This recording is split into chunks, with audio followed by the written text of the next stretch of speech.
Une bonne réputation est préférable à une grande richesse. L'amitié des autres vaut mieux que l'or et l'argent.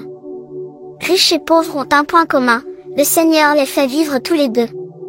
Quand le malheur arrive, une personne prudente se met à l'abri.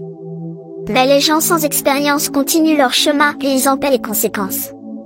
Celui qui se reconnaît petit respecte le Seigneur. Il devient riche, honoré et vit longtemps. La route de l'homme faux est couverte de buissons d'épines et de pièges.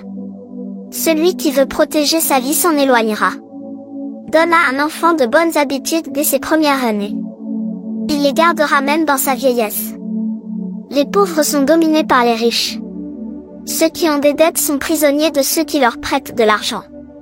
Celui qui sème l'injustice récolte le malheur, et sa violence sera brisée. Les personnes généreuses seront bénies, parce qu'elles nourrissent les pauvres.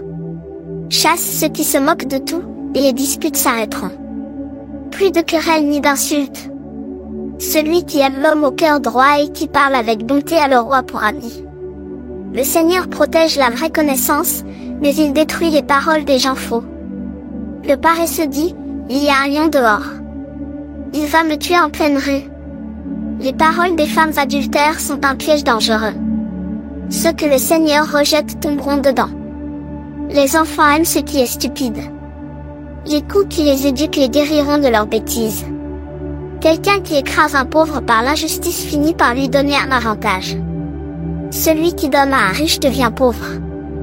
Écoute bien les paroles des sages, fais attention aux leçons de mon expérience.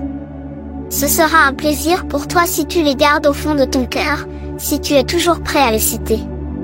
Je désire que tu mettes ta confiance dans le Seigneur. C'est pourquoi aujourd'hui je vais t'enseigner ces paroles, que toi aussi. J'ai écrit pour toi environ 30 conseils et réflexions, pour t'apprendre à parler avec exactitude et précision. Pour celui qui t'envoie, tu seras un messager fidèle. Ne vole pas un pauvre parce qu'il est pauvre. Au tribunal, n'écrase pas une personne sans défense. En effet, le Seigneur défendra leur cause. Il prendra la vie de ceux qui leur ont tout pris. Ne deviens pas l'ami d'un homme coléreux. Ne va pas avec quelqu'un qui se met en colère facilement. Sinon tu l'imiteras et tu seras pris au piège. Ne te déclare pas responsable des dettes des autres. Si tu ne peux pas rembourser à leur place, on te prendra même ton lit quand tu seras couché dessus.